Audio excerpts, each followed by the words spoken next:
Good evening दोस्तों, structure RS में आपका फिर से स्वागत है। गाइस, अपन चर्चा कर रहे थे राजस्थान किसान आंदोलन के बारे में। आज अपन राजस्थान किसान आंदोलन का ये अपना जो तीसरा लेक्चर है, इसमें बीकानेर रियासत में जो भी कृषक आंदोलन हुए थे उनके बारे में तथा डाबडा कांड जो किसान आंदोलन है उसके बारे में और सिक्कर ठिकाने में किए गए किसानों के द्वारा जो आंदोलन थे उनके बारे में चर्चा करेंगे, वो भी आरएस प्री के हिसाब से। ठीक है गाइस, तो सबसे पहले देखते हैं अपन बीकानेर रियासत में होने वाले महत्वपूर्ण किसान आंदोलन के बारे में। तो गाइस, बीकानेर रियासत में एक महत्वपूर्ण आंदोलन हुआ था, दूधवा खारा आंदोलन। कौन सा आंदोलन? दूधवा खारा आंदोलन। पूछ लिया जाता है कि दूधवा खारा आंदोलन कहाँ और कौन सी रियासत में हुआ था। तो ये हुआ था अपने चूरू में, और चूरू आता है अपने बीकानेर रियासत में। दोस्तों, ये आंदोलन हुआ था 1944-45 के बीच में। बीकानेर रियासत के अंतर्गत जो यहाँ के महाराजा थे उनका नाम गंगा सिंह था। पूछ लिया जाए कि जब दूधवा खारा आंदोलन किया गया था उस समय बीकानेर रियासत के महाराजा कौन थे, तो महाराजा गंगा सिंह यहाँ के महाराजा थे। इस आंदोलन के प्रमुख कारण थे जो जागीरदार थे, ठिकानेदार थे, उनके द्वारा सूरजमल सिंह द्वारा की जो किसान थे उन पे अत्याचार किए जा रहे थे और उनसे अधिक वसूली की जा रही थी। जो कृषि पर जो कर लिया जाता था अधूर रूप से, उसकी वसूली की जा रही थी। और यहाँ का ठिकानेदार कौन था? सूरजमल सिंह। दोस्तों, इस आंदोलन के नेतृत्व करता है चौधरी हनुमान सिंह, पंडित महाराम महाराम वेद और रघुदयाल गोयल। पूछ लिया जाता है एग्जाम में कि जो अपने दूधवा खारा आंदोलन है इसके नेतृत्व करता कौन है, तो ध्यान रखना रघुवर दयाल गोयल, पंडित महाराम वेद और चौधरी हनुमान सिंह। तो किसान हनुमान सिंह के नेतृत्व में माउंट आबू में जो महाराजा शार्दुल सिंह थे वो इनसे मिले थे, जिसमें इसमें हनुमान सिंह को गिरफ्तार कर लिया गया, जिसके कारण हनुमान सिंह ने गाइस भूख हड़ताल कर दी, वो भी 65 डेज की। अंत में हनुमान सिंह को गाइस जेल से रिहा कर दिया गया और जो किसानों की समस्याएं थी उनका समाधान हो गया। ठीक है, क्या हुआ था कि जो आंदोलन के नेतृत्व करता थे हनुमान सिंह किसानों की शिकायतें लेकर माउंट आबू के महाराजा शार्दुल सिंह के पास पहुंचे। ठीक है, शार्दुल सिंह ने क्या किया, जब ये सिफारिश लेके गई थी तो हनुमान सिंह को गिरफ्तार कर लिया। इसके विरोध में हनुमान सिंह ने गाइस भूख हड़ताल कर दी और उन्होंने लगभग भूख हड़ताल की थी 65 डेज तक। फिर क्या हुआ कि इनको भूख हड़ताल के कारण हनुमान सिंह को रिहा कर दिया गया और किसानों की जो समस्याएं थी उनको मान लिया गया। दोस्तों, यह आंदोलन हालांकि सफल तो नहीं रहा था, लेकिन राजनीतिक चेतना का इसने बहुत ज्यादा संचार किया था। ठीक है, अगला आंदोलन है गंग नहर कर्षक क्षेत्र का आंदोलन। दोस्तों, यह आंदोलन हुआ था अपने बीकानेर रियासत में, जो कि 1829 से 1946 के बीच में चला था। इसमें किसानों के असंतोष के प्रमुख कारण थे पानी की मात्रा, अर्थात सिंचाई कर किसान जो कृषि करते थे उस पर जो पानी का जो यूज करते थे उस पर गवर्नमेंट के द्वारा सिंचाई टैक्स है वो लगाया जाता था। इसके अलावा जमीनों पर किस्तें चुकाने के लिए और उन पर जो ब्याज दर थी किस्तों पर वो बहुत ही ज्यादा ऊंची थी, जिसके कारण किसानों का शोषण हो रहा था। इसके खिलाफ यह आंदोलन हुआ था। दोस्तों, इसमें एक जमींदार संघ की स्थापना की गई थी। कब की गई थी? 20 अप्रैल 1929 को। 20 अप्रैल 1929 को यहाँ पर जो नहरी क्षेत्र के जमीन मालिक है उन्होंने जमींदार संघ की स्थापना की थी। किस किसने की थी? दरबार सिंह और करतार सिंह ने। दो दो दो जमीन मालिक थे, दरबार सिंह और करतार सिंह ने 20 अप्रैल 1929 को जमींदारी संघ की स्थापना की। दोस्तों, जब गंगानगर जो गंग नहर क्षेत्र कृषक आंदोलन चल रहा था उस समय महाराजा शार्दुल सिंह गंगा सिंह थे और फिर इसके बाद में शार्दुल सिंह थे वो महाराजा बने। दोस्तों, यह आंदोलन सफल रहा और शांतिपूर्ण रूप से समाप्त भी हो गया। अगला आंदोलन है बीकानेर रियासत में होने वाला प्रजा परिषद के नेतृत्व में होने वाले कृषक आंदोलन। दोस्तों, जो बीकानेर के अन्य आंदोलन है वो बीकानेर जो प्रजा परिषद है उसके नेतृत्व में होने वाले आंदोलन थे। क्या हुआ कि 17 अप्रैल 1946 को राजगढ़ तहसील के जो ललाना गांव है यहाँ पर एक किसान सम्मेलन का आयोजन किया गया। इस आयोजन में गाइस प्रताप सिंह, कुंभाराम आर्य आदि जमींदार जागीरदार थे, उन पर अत्याचार की भर्त्सना की गई। सरकार ने प्रताप सिंह और कुंभाराम आर्य को इसके तहत गिरफ्तार कर लिया। कौन से किसान थे जिनको गिरफ्तार कर लिया गया? प्रताप सिंह और कुंभाराम आर्य, जो कि बीकानेर प्रजा परिषद में जो आंदोलन के नेतृत्व करता थे, उनको गिरफ्तार कर लिया। फिर क्या हुआ गाइस? 1 जुलाई 1946 को प्रजा परिषद ने पुलिस के दमन के विरोध में जुलूस निकाला। इस जुलूस को रोकने के लिए गाइस पुलिस अधिकारी बीरबल सिंह, पुलिस अधिकारियों द्वारा गोलीबारी की गई, जिसमें बीरबल सिंह नामक एक कार्यकर्ता थे जिसकी डेथ हो गई। और इस कांड को कहा गया राय सिंह नगर कांड। तो पूछ लिया जाए कि राय सिंह नगर कांड कहाँ और कब हुआ था, तो ये हुआ था 1 जुलाई 1946 में, ठीक है, जिसमें बीरबल सिंह नामक एक किसान कार्यकर्ता थे, उनकी डेथ हो गई। बीरबल के नाम पर गाइस गंग नहर की जो अपनी इंदिरा गांधी नहर परियोजना है, इसकी एक नहर का नाम बीरबल नहर रखा गया है, ठीक है। इसके विरोध में गाइस अखिल भारतीय देसी राज्य जो रियासत परिषद थी, उन्होंने एक राय सिंह नगर पर समीक्षा समिति की स्थापना की, जिसमें शामिल थे हीरालाल शास्त्री, गोकुल भाई भट्ट और रघुदयाल गोयल, ठीक है। 3 सदस्यीय कमेटी बनाई थी अखिल भारतीय देसी राज्य परिषद ने राय सिंह कांड की परीक्षण करने के लिए, समीक्षा करने के लिए, जिसके हीरालाल शास्त्री, गोकुल भाई भट्ट और रघुवर दयाल गोयल इसके अध्यक्ष थे, ठीक है गाइस। तो हनुमानगढ़ के मजिस्ट्रेट थे हरदत्त सिंह चौधरी।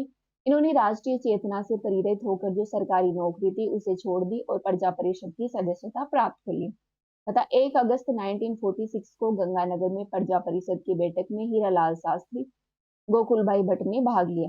तो पूछ लिया जाए कि जो हरदत्त सिंह थे वो कौन सी कृषि रियासत से जुड़े हुए थे जहाँ पर किसान आंदोलन हुए थे, तो ये बीकानेर रियासत से जुड़े हुए थे जहाँ पर किसान आंदोलन हुए थे। हरदत्त सिंह चौधरी, जिन्होंने राष्ट्रीय चेतना से प्रेरित होकर अपनी जो सरकारी नौकरी है उसका त्याग दिया था, उसे त्याग दिया था। दोस्तों 1948 में बीकानेर में उत्तरदायी शासन की स्थापना हो गई। कब हो गई? 1948 में। इसके साथ ही जो किसानों पर जो जागीरदारों के अत्याचार थे और जो उनका शोषण किया जा रहा था वो उनको समाप्त हो गया और किसान इन शोषणों से मुक्त हो गए। आगे है चंडावल की घटना। तो पहले तो ध्यान रखना कि चंडावल की घटना कब और कहाँ हुई।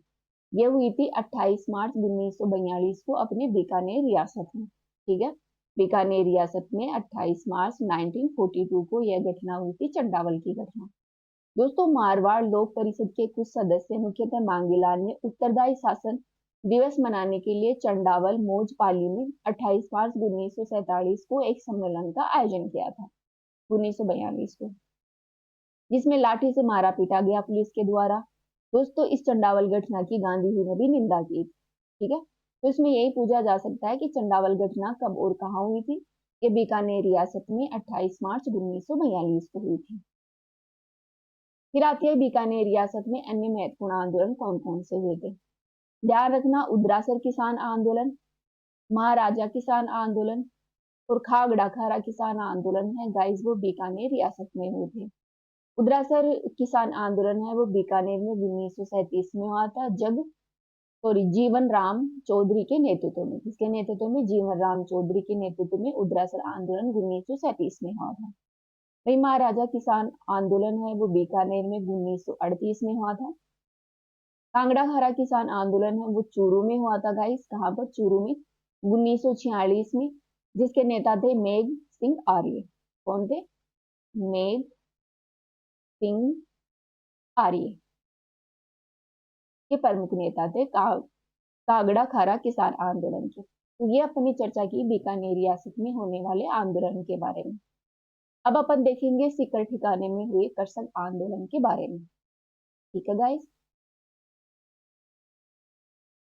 दोस्तों 1922 में सीकर के महाराव कल्याण सिंह ने पूर्व ठाकुर के दाह संस्कार तथा मृत्यु भोज और स्वयं के खड़क बंधाई समारोह में अधिक व्यय होने के कारण या फिर अधिक व्यय होने की बात कहकर किसानों पर गाइस 25 से 50% तक लगान वृद्धि कर दी। किसने की लगानबंदी? महाराजा के जो थोड़ी सीकर के जो राव थे, कल्याण सिंह। कौन थे? कल्याण सिंह। कल्याण सिंह ने जो खड़क बधाई समारोह हुआ था उसमें अधिक व्यय हो जाने के कारण किसानों पर 25 से 50% लगान की वृद्धि कर दी, जिसका किसानों ने विरोध किया। दोस्तों 1924 में जयपुर मुख्यमंत्री गैलेंसी के समक्ष अपनी शिकायतें लेकर किसान गए, लेकिन इस पर कोई ध्यान नहीं दिया गया। फिर रामनारायण चौधरी ने किसानों तथा ठिकानों के मध्य समझौता कराने का प्रयास किया, लेकिन ठिकाने लगान कम करने को तैयार नहीं हुआ। जो सीकर ठिकाना था वो लगान कम करने को तैयार ना हुआ। फिर गाइस सीकर में किसानों पर किए जा रहे अत्याचारों की गूंज है वो भारत की केंद्रीय असेंबली और इंग्लैंड की कॉमन सभा पर भी पहुंची। पूछ लिया जाए कि राजस्थान का कौन सा किसान आंदोलन है जिसकी जो सूचना है वो केंद्रीय असेंबली और इंग्लैंड कॉमन्स में पहुंची, तो वो अपने सीकर ठिकाने का किसान आंदोलन था, उसकी सूचना पहुंची थी। दोस्तों कॉमन सभा में सीकर संबंधी प्रश्न पूछे जाने पर एक जांच आयोग भी बनाया गया था। इंग्लैंड की सरकार ने राव राजा जो कल्याण सिंह है उसको भूमि बंदोबस्त करवाने की सलाह दी थी। फिर 1901 में ठाकुर देसराज ने राजस्थान जाट क्षेत्रीय सभा की स्थापना की, जिसने किसानों में एकता स्थापित करने का प्रयास किया। पूछ लिया जाए कि राजस्थान जाट क्षेत्रीय सभा की स्थापना किसने की? यह स्थापना की गई थी 1901 में ठाकुर देसराज सिंह के नेतृत्व में। इसके द्वारा? ठाकुर देसराज के द्वारा 1901 में। फिर गाइस 25 अप्रैल 1934 को जाट महिला सम्मेलन हुआ, वो भी अपने कटराठल में, और जो किशोरी देवी है उसकी अध्यक्षता में आयोजित किया गया। पूछ लिया जाता है कि जो सीकर में जाट महिला सम्मेलन है वो कब और किसकी अध्यक्षता में हुआ था? तो ये हुआ था 25 अप्रैल 1934 को। कहा हुआ था? कटरा थल में। इसकी अध्यक्षता की थी किशोरी देवी ने। तो किसानों पर बढ़ते आक्रोश को देखते हुए जयपुर के कैप्टन वेब को सीकर भेजा गया इस आंदोलन की जो जांच पड़ताल करने के लिए। इसने गाइस किसानों से 13 अगस्त 1934 में समझौता किया। दोस्तों जो अपना जो सीकर किसान आंदोलन है वो राजस्थान में महिलाओं का नेतृत्व करने वाला एकमात्र किसान आंदोलन है। ठीक है, ध्यान रखना। इसमें जो जिन महिलाओं ने पार्टिसिपेट किया उन महिलाओं का नाम है किशोरी देवी, जो कि सरदार हरलाल सिंह खर्रा की पत्नी थी, तथा दुर्गा देवी और उत्तमा देवी।